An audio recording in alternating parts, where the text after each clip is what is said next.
Greetings in the name of Jesus lord our saviour క్రీస్తు నామమున శుభవందనాలు. చూసుకున్నట్లయితే ఈ క్రైస్తవ ఆత్మీయ జీవితంలో మనం ఫలించాలి. 30 60 100 ఫలించాలంటే ఏం చేయాలి? మరి చూడండి, ఒక మొక్క నాట్యం అనుకోండి, ఏమైనా ఫలాలు ఇచ్చే మొక్క, దానికి ఏం చేస్తాడు? ఏం చేయాలి? నీళ్ళు పోయాలి, దాని చుట్టూ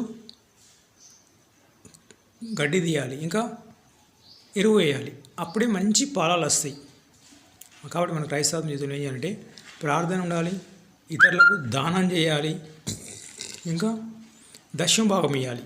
ఈ క్రైస్తవ జీవితం మనం ఫలించాలంటే మనకంటూ ప్రార్థన చేసేవాళ్ళు మన యాజకులు ఉంటారు కదా, వాళ్ళ క్షేమం కోసం మనం దశమ భాగం ఇస్తే ఖచ్చితంగా మన కోసం ఉదయకాలంలో ప్రార్థన ఉంటారు యాజకులు. అబ్రహాం ఏం చేసిండు? మెల్కీషెదెకు క్రమం చొప్పున దశమ భాగం ఇచ్చిండు. Who is Abraham? Is a father of Christian, Jews and Muslim. అబ్రహాంకు ఇంకొక భార్య ఉంది, కెతూరా, ఆమె సంతానం కూడా. అంటే ఆకాశ నక్షత్రం వల్ల ఇస్కరేణ వల్ల ఉన్నది. కాబట్టి క్రైస్తవం మనం ఫలించాలంటే ఖచ్చితంగా దశమ భాగం ఇవ్వాలి, ప్రార్థన ఉండాలి, ఇంకా పాటలు పాడుకోవాలి, ఏదైనా ఒకటి బైబిల్ చదవాలి, పని చేయాలి. అప్పుడే మన క్రైస్తవ జీవితంలో 30 60 100 దీవించబడతాం. మరి పాతవి గతించిన, నూతనవి ఉద్భవించను. ఓల్డ్ థింగ్స్ చాలా ఇంట్రెస్ట్గా చదివేది మీరు వండర్ వరల్డే కావచ్చు, ఇంకా రకరకాల బుక్స్ ఉంటాయి కదా, ఇండియా టుడే కానీ, రకరకాల న్యూస్ పేపర్లు కానీ, ఏవే కానీ బుక్స్, అవి చదవద్దు అని నేను చెప్తలేను. న్యూస్ పేపర్ చదవండి, కాకపోతే మెయిన్ హెడ్లైన్స్ చూసుకొని వాటి క్షేమం కోసం ప్రార్థన చేయాలి. కానీ బైబిల్ ఎక్కువ చదవాలి. బైబిల్ చదవడంలో మన ప్రవర్తన అద్దంలో ముఖం చూసుకున్నట్లు, మన ముఖం ఏమైనా డస్ట్ కానీ ఉందనుకో, తల దువ్వుకోలేం అనుకోండి, అద్దంలో వేసుకొని చూసుకుంటాం. కాబట్టి మన క్రైస్తవ ఆత్మీయ జీవితం ఫలించాలంటే ఆ బైబిల్లో చదివితే మన ఆత్మీయ జీవితం ఎలా ఉందో మనం తెలుసుకుంటాం. కాబట్టి క్రైస్తవ ఆత్మీయ జీవితంలో మనం ఫలించాలంటే ఏం చేయాలి? ప్రార్థన ఉండాలి, ఇతరులకు దానం చేయాలి. ఎక్కువ దానం చేస్తే పిల్లల మీకు ఆశీర్వాదాలు వస్తాయి, మళ్ళీ మన ఆత్మీయ జీవితాన్ని కూడా రెట్టింపు చేస్తాడు.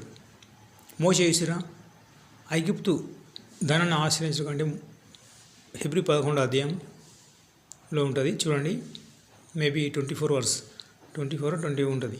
అయితే ఆ విషయం ఏంటంటే, మోషే సమస్తం వదిలిపెట్టి ఇశ్రాయేల్ జనాంగంతో శ్రమలు అనుభవిస్తూ ఉన్నాడు. కాబట్టి దేవుడు మంచి బుద్ధినిచ్చిండు, జ్ఞానాన్ని ఇచ్చిండు, మాటల్లో నేర్పరి. మోషే మిక్కిలి సాత్వికుడు. చూసిరా మోషే క్వాలిటీస్ ఎన్ని?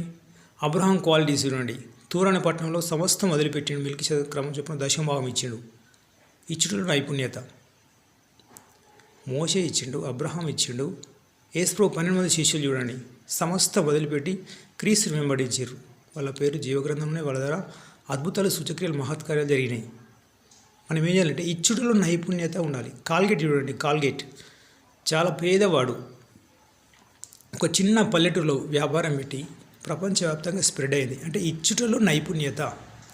ఇతరులకు ఇవ్వాలి కానీ ఇతరులకు ఆశించద్దు. మోషే ధర్మశాస్త్రం చూడండి, 10 ఆజ్ఞల్లో చివరాజ్ఞ, నీ పొరుగువాన్ని ఆశించకూడదు. ఇల్లు కానీ, ఎద్దు కానీ, భార్యను కానీ, గాడిదను కానీ, ఏది నీ పొరుగువాని దేనినైనా ఆశింపకూడదు. ఆశించినమా ప్రార్థన చేయాలి, అప్పుడే మనకు మెండైన దీవెనలు ఉంటాయి. ఇతరులకు ఇచ్చుటలో నైపుణ్యత ఉండాలి. వేకువ జవాబులు వేస్తేనే ఇతరులకు దీవెనలు ఇవ్వాలి, కానీ శాపాలు ఇవ్వద్దు. ప్రార్థన. Okay, God bless you, have a nice day. ఫలించండి, ఇతరులకు దానం చేయండి.